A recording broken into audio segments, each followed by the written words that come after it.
Hey retroheads and pixel peepers! Welcome back to the Homeless Technology YouTube channel, where we dig into the juicy bits of computing history. Today we're diving deep into a machine that was way ahead of its time, the Commodore Amiga. This ain't your grandpa's computer, folks. It's a story of innovation, creativity, and a whole lot of 16-bit awesomeness. Before we get all Amiga-fied, let's rewind to the groovy 70s. Commodore was already king of the home computer hill with the PET VZ20 and Commodore 64, the best-selling personal computer of all time. These machines got people hooked on basic programming, 8-bit gaming, and that sweet, sweet sound of the SID chip. But Commodore wasn't content to rest on its laurels. Enter the Amiga, the rebellious prodigy visual. Shots of the Amiga 1000, its sleek design, and the famous Boing Ball demo. In 1985, Commodore unleashed the Amiga 1000, a machine that was like nothing else on the market.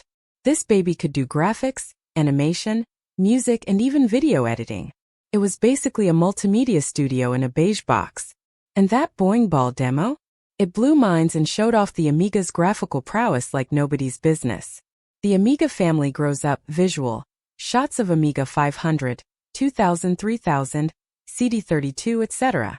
The Amiga family wasn't a one-hit wonder. The Amiga 500 became a gaming legend, thanks to classics like Lemmings, Sensible Soccer, and Cannon Fodder. The Amiga 2000 was the workhorse, the Amiga 3000 was the powerhouse, and the CD32 was Commodore's ill-fated attempt to break into the console market. But no matter the model, the Amiga spirit was all about pushing creative boundaries. Let's talk about the Cracktro scene. These were elaborate animations and music made by groups of hackers to crack or remove copy protection from games.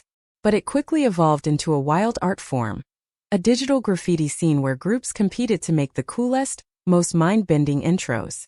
The Amiga demo scene was a breeding ground for some serious talent, and it's still going strong today.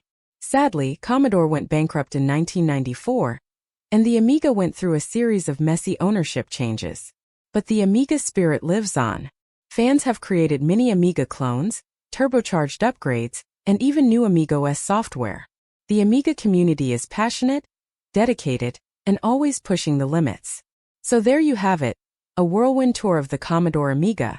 A machine that was ahead of its time, inspired countless creators, and still holds a special place in the hearts of retro enthusiasts. If you're lucky enough to own an Amiga, fire it up and experience the magic for yourself. And if not, well, there's a whole community out there ready to welcome you with open arms. Until next time, keep it retro.